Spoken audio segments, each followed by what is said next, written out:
नमस्कार, स्वागत है आपका आपके अपने हेल्थ शो में, जिसका मकसद है आपको हेल्थ से जुड़ी हर जानकारी पहुंचाना और आपको सेहतमंद रखना। आप देख रहे हैं टीवी9 डिजिटल और मैं हूं आपके साथ गुंजन मित्तल। आज हम बात करेंगे जॉन्डिस की, जिसे हम आम भाषा में पीलिया भी कहते हैं। इस बीमारी को पीलिया इसलिए कहते हैं क्योंकि इसमें आपका शरीर और आंखें पीली दिखने लगती हैं। पर ये बीमारी क्यों होती है और इसके बिगड़ने पर किस तरह की परेशानी हो सकती है, आज इसी पर चर्चा करेंगे Dharamshila Narayana super speciality hospital के गैस्ट्रोएंटरोलॉजिस्ट डॉक्टर महेश गुप्ता से। डॉक्टर गुप्ता, आपका बहुत बहुत स्वागत है हमारे शो में। थैंक यू जी, नमस्कार। डॉक्टर, सबसे पहले बताइए कि जॉन्डिस, जिसे हम पीलिया भी कहते हैं, आखिर ये क्या है?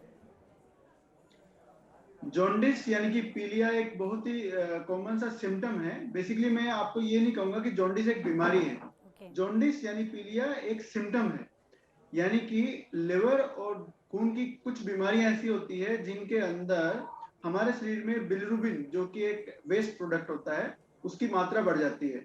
और जब ये मात्रा एक लिमिट से ज्यादा हो जाती है तो जो बिलिरुबिन कंपोनेंट है, यानी बिलिरुबिन का जो एक अंश है, वो हमारी आंखों में, स्किन के नीचे यहाँ डिपॉजिट होने लग जाता है। यानी कि जब पीला जो ये अंश है ये हमारे शरीर के अंदर जमा होने लग जाता है और शरीर से बाहर नहीं निकलता है, तो शरीर पीला दिखने लगता है। इसको हम जॉन्डिस कहते हैं। तो जॉन्डिस एक लक्षण है। जॉन्डिस होने के पीछे बहुत सारी बीमारियां होती हैं। इसके बारे में हम विस्तार से बात करेंगे कि ये बीमारियां क्यों होती हैं, इनके क्या कारण होते हैं, इनके क्या लक्षण होते हैं, कब हमें डरना चाहिए, कब हमें दवाई लेनी चाहिए, किन बातों का ध्यान रखना चाहिए। ओके डॉक्टर, ये भी बताइए कि संक्रमित इंसान से दूसरे इंसान में फैल सकता है क्या ये, और अगर हाँ तो कैसे, और इसका हम बचाव कैसे कर सकते हैं? जी, इनमें जैसा कि मैंने बताया जॉन्डिस एक लक्षण है, तो हम बात करेंगे वो बीमारियां जिनसे जॉन्डिस होता है। इन बीमारियों में से कुछ बीमारियां ऐसी होती हैं जो एक से दूसरे को संक्रमित करती हैं, कुछ बीमारियां ऐसी हैं जो एक से दूसरे को संक्रमित नहीं करती हैं। तो हम बात करेंगे जॉन्डिस किन किन बीमारियों की वजह से होता है, और या दूसरे शब्दों में ये कहें कि जॉन्डिस यानी पीलिया किस किस बीमारी का लक्षण हो सकता है। इन बीमारियों में सबसे इंपॉर्टेंट या सबसे कॉमन है हेपेटाइटिस। हेपेटाइटिस यानी लिवर का इन्फेक्शन होना। और लिवर के जो इन्फेक्शन होते हैं वो भी कई प्रकार के होते हैं। जैसे सबसे कॉमन है वायरस के इन्फेक्शन। लिवर को जो वायरसेस इन्फेक्शन करते हैं उनमें से मुख्य वायरस होते हैं हेपेटाइटिस ए, बी, सी और डी भी होता है, और ई, ये मुख्यतः कॉमन होते हैं। इसके अलावा दूसरे वायरसेस जैसे हमने देखा corona virus, chikungunya virus, dengue virus, HIV virus, ये सभी वायरस भी लिवर को इन्फेक्ट कर सकते हैं। वायरसेस के अलावा दूसरे नंबर पर आते हैं बैक्टीरिया। कुछ बैक्टीरिया भी लिवर को इन्फेक्ट कर सकते हैं। तो लिवर के अंदर किसी भी वजह से इन्फेक्शन हो रहा है, चाहे वो वायरस है चाहे वो बैक्टीरिया, उसको हम बोलते हैं हेपेटाइटिस। हेपेटाइटिस जब ज्यादा हो जाता है तो लिवर का जो काम होता है जॉन्डिस को यानी बिलिरुबिन को शरीर से बाहर निकालना, वो पूरी तरह से नहीं हो पाता है। तो जो पीलिया जो जॉन्डिस है वो बढ़ने लग जाता है। इसको लोग आमतौर पर पीलिया या जॉन्डिस कहते हैं। ये तो होती है वो बीमारियां, जैसे वायरस है, अगर किसी एक इंसान को वायरस है तो उस इंसान से दूसरे इंसान को इन्फेक्ट कर सकता है। इसी प्रकार से बैक्टीरिया है, ये भी एक इंसान से दूसरे को इन्फेक्ट कर सकता है। तो ये तो होती है वो बीमारियां जो एक से दूसरे को संक्रमित कर सकती है। इसके अलावा कुछ बीमारियां ऐसी होती हैं जैसे किसी व्यक्ति का खून का डिफेक्टिव होना, यानी कि खून ज्यादा टूटना, उसकी वजह से भी पीलिया बन सकता है। ये बीमारियां वो होती है जो एक से दूसरे को नहीं फैलती हैं। इसके अलावा लिवर, गॉल ब्लैडर, पित्त की नलकी, पेनक्रियाज और छोटी आंत के कुछ कैंसर्स भी ऐसे होते हैं जिनके अंदर पीलिया बढ़ सकता है, क्योंकि इन कैंसर से पित्त के रास्ते में रुकावट आ जाती है, तो पित्त का बहाव रुक जाता है। लिवर अपना काम ठीक करता है, परंतु पित्त का बहाव रुकने से पीलिया हमारे शरीर में बढ़ने लगता है। ये बीमारियां एक से दूसरे को नहीं फैलती हैं। तो हर बीमारी में एक इंसान से दूसरे को संक्रमण हो ऐसा जरूरी नहीं है। जो संक्रमण होने वाली बीमारियां हैं वो है यूजुअली वायरल हेपेटाइटिस, और इनमें भी दो प्रकार के होते हैं। इसके बारे में बात करेंगे, हेपेटाइटिस ए, बी, सी और हेपेटाइटिस ई। जी ओके डॉक्टर, ये भी बताइए, क्या ये बीमारी जो है, ये या आप लक्षण कह रहे हैं, वो दूषित खाने या दूषित पानी पीने की वजह से भी हो सकता है? जी, आपने बहुत सही प्रश्न पूछा। जो मैं बात कर रहा था हेपेटाइटिस के बारे में, हेपेटाइटिस के जो वायरसेस होते हैं इसमें मुख्य वायरस होते हैं हेपेटाइटिस ए, बी, सी और ई। तो इन चार वायरस से हमें समझना है, इनको हम दो हिस्सों में डिवाइड कर सकते हैं। एक तरफ हम रखते हैं हेपेटाइटिस ए और ई को, दूसरी तरफ रखते हैं हेपेटाइटिस बी और सी को। जो हेपेटाइटिस ए और ई का वायरस है वो हमारे शरीर में प्रवेश करता है दूषित खाने से और दूषित पानी से। तो एक इंसान को अगर हेपेटाइटिस ए और ई है तो उसके मल मूत्र से जो त्याग होता है उसमें हेपेटाइटिस ए और ई का वायरस निकलता है। वह दूषित पानी या दूषित जो मल है वो अगर उनके खाने को इन्फेक्ट करता है मक्खी के द्वारा या पानी गंदे पानी से, अगर कोई उसको नॉर्मल इंसान पीता है तो उस इंसान के अंदर भी वायरल हेपेटाइटिस ए और ई हो सकता है। तो जैसे जो दूषित खाना या दूषित पानी शरीर में जाएगा वहां आंतों में जाएगा, आंतों से होकर लिवर में जाएगा और लिवर को इन्फेक्शन करेगा और उस इन्फेक्शन की वजह से पीलिया हो सकता है। तो ओके। हेपेटाइटिस ए और ई जो फैलता है वो फैलता है दूषित खाने से और दूषित पानी के रास्ते से। ओके। जैसे कई बार बाढ़ आती है तो गंदा पानी होता है, पीने को पानी नहीं मिलता है, तो ऐसे केसेस में एपिडेमिक्स भी हो जाते हैं, यानी बहुत बड़ी पॉपुलेशन को इन्फेक्शन फैलता है। तो हेपेटाइटिस ए और ई ऐसी बीमारियां हैं जो एपिडेमिक कर सकती हैं। इसके अलावा जो दूसरा हिस्से में हमने बांटा था हेपेटाइटिस बी और सी को। हेपेटाइटिस बी और सी खाने से या पानी से नहीं फैलता है और किसी एक दूसरे को इंसान के छूने से भी नहीं फैलता है। हेपेटाइटिस बी और सी फैलता है खून के रास्ते से, जैसे हम जानते हैं एचआईवी कैसे होता है उसी तरीके से, जैसे नीडल्स पिक करने से, दूषित ब्लड चढ़ने से, एक स्कैल्पेल यूज करने से, रेजर्स शेयर करने से, नीडल शेयर करने से, या अनसेफ सेक्सुअल कॉन्टेक्ट से, या कभी कभी ये भी होता है अगर मदर को सपोज हेपेटाइटिस बी या सी है तो जब बर्थ के टाइम पे न्यू बॉर्न को भी हेपेटाइटिस बी या सी हो सकता है। तो ए और ई फैलता है दूषित खाने से या दूषित पानी से, बी और सी फैलता है ब्लड के रास्ते से एक दूसरे के कॉन्टेक्ट से। ओके। डॉक्टर, एक आम लक्षण तो यही है कि हमारा शरीर इसमें पीला दिखने लग जाता है, हमारी आंखें पीली दिखने लग जाती हैं, और क्या लक्षण होते हैं आपको ताकि हमें पता चले कि हमें ये पीलिया या जॉन्डिस की बीमारी है? जब लिवर में इंफेक्शन होता है यानी कि हेपेटाइटिस होता है और पीलिया आना शुरू होता है तब तक इंफेक्शन को यूजली 2 से 3 सप्ताह हो चुके होते हैं। यानी कि अगर किसी इंसान को 1 तारीख को इंफेक्शन होता है तो 15, 20, 25 तारीख के बाद उसको पीलिया डेवलप होगा। और अगर इसके जो पहले वाले लक्षण हैं, जो पीलिया होने से पहले वाले लक्षण को हम जाने और पहचाने तो हम इसका जल्दी इलाज ले सकते हैं। अब वो लक्षण क्या होते हैं? जो भी हेपेटाइटिस होती है हम उनकी बात करते हैं, इनके अंदर जो जॉन्डिस यानी पीलिया होने से पहले वाले सिम्टम आते हैं उनमें मुख्य लक्षण है हल्का बुखार होना, भूख कम लगना, उल्टी जैसा मन करना, खाने का मन नहीं करना, पेट में हल्का दर्द होना या सुस्ती रहना। और कभी कभी ये होता है कि पेशेंट को पूरा दिन बुखार रहना या कमजोरी जैसा भी लगता है। और जैसे जैसे पीलिया आना शुरू होता है तब तक ये लक्षण थोड़े कम होने शुरू हो जाते हैं। जब ये लक्षण कम होते हैं और पीलिया आना शुरू होता है उसके बाद थोड़ा सा पीलिया बढ़ना शुरू होता है, ब्लड टेस्ट में भी पता चलने लग जाता है। पर अगर हम इन सिम्टम्स को, जिनको बोलते हैं प्रोड्रोमल सिम्टम्स, इनको अगर पहचान लें, मैं फिर से दोहराऊंगा, भूख कम लगना, उल्टी जैसा लगना, पेट में हल्का दर्द होना, हल्का बुखार होना, कमजोरी लगना, सुस्ती लगना, ये जो होते हैं बहुत ही नॉन स्पेसिफिक सिम्टम है। यानी किसी भी इंफेक्शन में, किसी भी बुखार में, वायरल फीवर में ऐसे सिम्टम होते हैं। परंतु इस प्रकार के सिम्टम्स अगर होते हैं तो हमें अपने डॉक्टर से तुरंत सलाह करनी चाहिए। ओके। हम देखते हैं ज़्यादातर न्यू बॉर्न्स में भी ये देखा जाता है, बहुत ज़्यादा न्यू बॉर्न्स जो बच्चे पैदा होते हैं उनमें पीलिया की प्रॉब्लम देखी जाती है। तो ये क्यों होती है और क्या ये घबराने या चिंता करने वाली बात होती है और कब तक ये बीमारी ठीक हो जाती है उनमें? जी, देखिए जैसे मैंने बताया जॉन्डिस, तो जॉन्डिस जो होता है कई बीमारियों की वजह से होती है। एक बीमारी मैंने बताई आपको, लिवर के इन्फेक्शंस, वायरल हेपेटाइटिस। दूसरी बीमारी होती है लिवर या गॉल ब्लैडर के आसपास के कैंसर्स। तीसरा होता है ब्लड का ज्यादा, जरूरत से ज्यादा टूटना, उसकी वजह से भी पीलिया होता है। और चौथी जो आपने पूछी वो होती है न्यूबॉर्न जॉन्डिस, यानी कि जो बच्चे पैदा होते ही जॉन्डिस का शिकार हो जाते हैं उसको हम बोलते हैं न्यूबॉर्न जॉन्डिस। उसमें क्या होता है कि जो बच्चे अपने थोड़ा सा प्री बॉर्न होते हैं, प्री मेच्योर बॉर्न होते हैं, उनके अंदर जो एंजाइम होते हैं लिवर के अंदर, जो पीलिया को बाहर निकालने का काम करते हैं शरीर से, वो पूरी तरह से डेवलप नहीं हो पाते हैं। तो उन लोगों में ये जॉन्डिस हो जाता है। ये किसी इन्फेक्शन का या किसी कैंसर का या किसी बड़ी बीमारी का संकेत नहीं होता है। बस ये होता है कि उनका जो लिवर है या उनके एंजाइम है इतने ज्यादा मेच्योर नहीं होते हैं जिसकी वजह से वो पीलिया को शरीर से बाहर निकाल सके। तो उन लोगों में थोड़ा सा जो बिलिरुबिन है, जो जिससे पीलिया जिसको बोलते हैं, वो इकट्ठा होना शुरू हो जाता है। और दूसरा उनमें कारण होता है ब्रेस्ट मिल्क जॉन्डिस बोलते हैं, जो जैसे बच्चे पैदा होते हैं तो उनको ब्रेस्ट मिल्क दिया जाता है। तो ये बच्चे एंजाइम की डेफिशिएंसी की वजह से ब्रेस्ट मिल्क को पचा नहीं पाते हैं। तो जैसे ही उनको ब्रेस्ट फीड किया जाता है तो उनमें थोड़ा सा पीलिया आना शुरू होता है। पर इसमें कोई घबराने की बात नहीं है और इसके लिए कोई विशेष दवाइयाँ नहीं देनी होती है। जब बिलिरुबिन का लेवल यानी पीलिया का लेवल बहुत ज़्यादा होता है, तब केवल उनको मेडिकल हेल्प या इलाज की ज़रूरत पड़ती है। परंतु अगर किसी भी न्यूबॉर्न को जॉन्डिस होता है या बढ़ रहा होता है या परसिस्ट करता है, तो इन तीनों स्थिति में अपने डॉक्टर, अपने पीडियाट्रिशियन, अपने गायनेकोलॉजिस्ट से एक बार सलाह ज़रूर करनी चाहिए।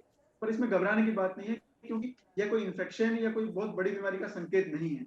फिर भी किस वजह से है ये जानना बहुत ज़रूरी होता है और अपने डॉक्टर से सलाह करके ये जानना चाहिए कि उस न्यूबॉर्न में ये जॉन्डिस क्यों है। ओके। डॉक्टर ये भी बताइए कि हमारे लीवर को कैसे प्रभावित करती है बीमारी, और इस बीमारी के साथ कोई अन्य बीमारी होने का भी खतरा बढ़ जाता है? जी। जैसा मैंने बताया जो वायरस और बैक्टीरिया के इन्फेक्शंस होते हैं वो लिवर में जाते हैं। लिवर के अंदर वो जो इन्फेक्शन होते हैं लिवर कोशिकाओं को, लिवर सेल्स को डैमेज करते हैं। जब लिवर सेल्स का डैमेज होता है तो लिवर अपना काम पूरी तरह से नहीं कर पाता। लिवर का बहुत सारे काम होते हैं लिवर के, उनमें से एक लिवर का काम होता है बिलीरुबिन, जो कि हमारी रेड ब्लड सेल्स के टूटने से बनता है। हमारी रेड ब्लड सेल्स रोटेट होती रहती हैं, जैसे उसका एक लाइफ स्पैन होता है, जैसे आरबीसी का लाइफ स्पैन 120 डेज होता है। 120 दिन के बाद जो हमारी लाल रक्त कणिकाएं हैं, रेड ब्लड सेल्स है, वो टूट जाएंगी। उनके टूटने से बिलिरुबिन बनेगा। वह बिलिरुबिन टूटकर हमारे लिवर में जाएगा और लिवर का काम होता है उस बिलिरुबिन को यूरिन से और हमारे स्टूल के रास्ते से बाहर निकालना। तो इस पूरे प्रोसेस में अगर कहीं पे भी मिस्टेक होती है, कहीं पे भी कुछ गड़बड़ होती है, तो अक्सर ये मिस्टेक होती है लिवर के अंदर इन्फेक्शन की वजह से। यानी लिवर अपना काम नहीं कर पा रहा है, इसी इन्फेक्शन की वजह से लिवर कमजोर हो गया है। तो लिवर क्या करता है, उस बिलिरुबिन को कंजुगेट करके यानी एंजाइम कन्वर्ट करके उसको स्टूल में या बाइल में निकाल नहीं पा रहा है। तो वह बिलिरुबिन इकट्ठा होकर ब्लड में चला जाता है, जिससे जॉन्डिस होता है। तो अगर हम बात करें कि जॉन्डिस अगर किसी को बढ़ रहा है, यानी कि लिवर का डैमेज हो सकता है बढ़ रहा हो, तो ये जानना बहुत जरूरी है कि लिवर के अंदर जो इन्फेक्शन है जिसकी वजह से पीलिया बढ़ रहा है, वह इन्फेक्शन कंट्रोल में हुआ है कि नहीं। हमें टारगेट करना है लिवर की इंजरी को, लिवर के अंदर जो इन्फेक्शन है उसको टारगेट करेंगे। अगर हम उस इन्फेक्शन को कंट्रोल कर लेंगे तो जो उसका जो साइड प्रोडक्ट है, उसका जो नेट रिजल्ट है जॉन्डिस का बढ़ना, वो अपने आप कंट्रोल हो जाएगा। कभी कभी ये इन्फेक्शन बहुत खतरनाक भी होता है, जब पीलिया बहुत बढ़ जाता है, यानी कि लिवर बहुत कमजोर होता है।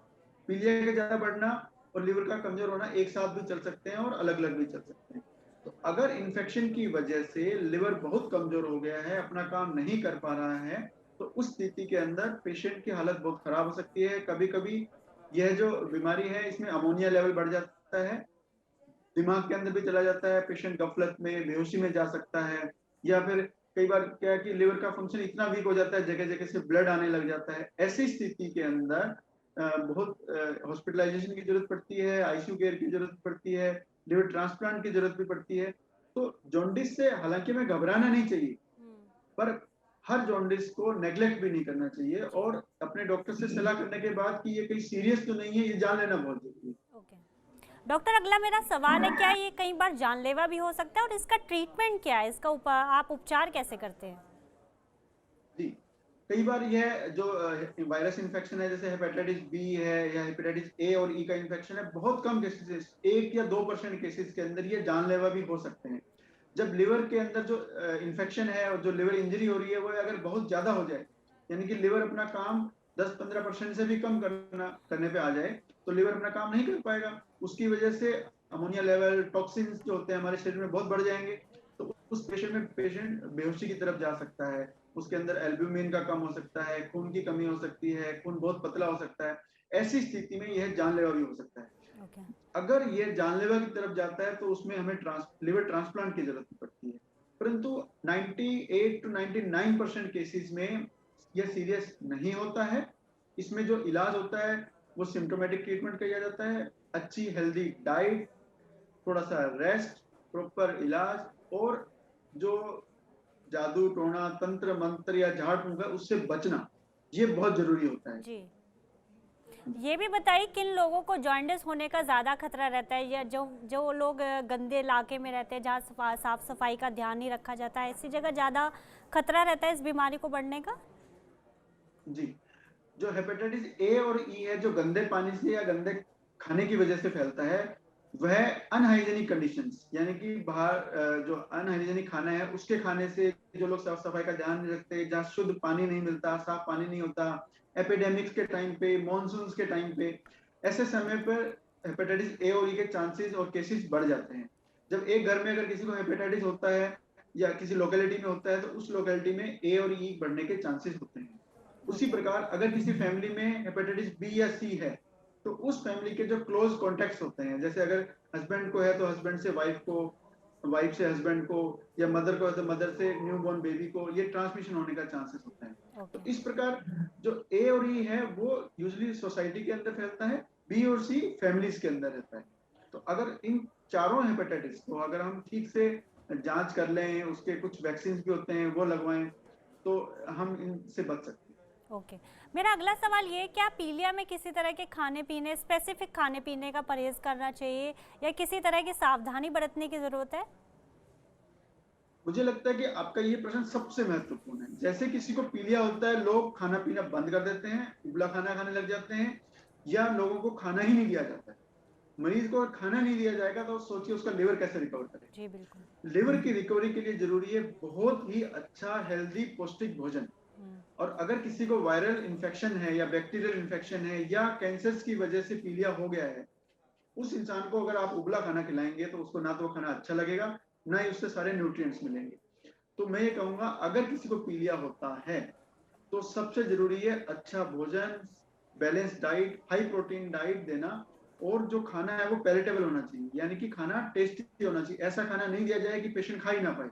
ऐसा कुछ नहीं है कि इसमें आपको नमक नहीं खाना है या चीनी नहीं खानी है या ऑयल नहीं खाना है। लोग, हमने देखा अक्सर हमारे पास आते हैं कि हम तो खाने का कुछ दे ही नहीं रहे हैं, केवल हम तो गन का रस पिला रहे हैं, या केवल मूली खाने को दे रहे हैं, या केवल फल खाने को दे रहे हैं। ऐसा नहीं है, बहुत अच्छा खाना चाहिए, दाल चावल रोटी सब्जी, जो घर का हेल्दी अच्छा खाना जो सब लोग खाते हैं वही खाना, बल्कि मैं कहूँगा उससे भी अच्छा हेल्दी खाना पेशेंट को देना चाहिए, ताकि उसको खाना अच्छा लगे और वो भरपूर खाना खाए, अपने लिवर को एनर्जी दे और लिवर जल्दी रिकवर करे।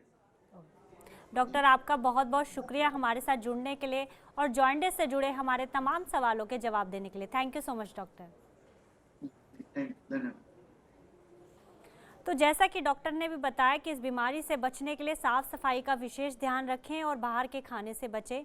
अब हमें दीजिए इजाज़त, हम कल फिर हाजिर होंगे एक नए विषय के साथ। तब तक आप स्वस्थ रहें और अपना और अपनों का ध्यान रखें। चलते चलते हम आपको बताना चाहते हैं TV9 डिजिटल के न्यू इनिशिएटिव TV9 वैन के बारे में। आखिर क्या है इनिशिएटिव, आइए देखते हैं इस वीडियो में। Today, doctors are busier than ever providing care and advice to patients.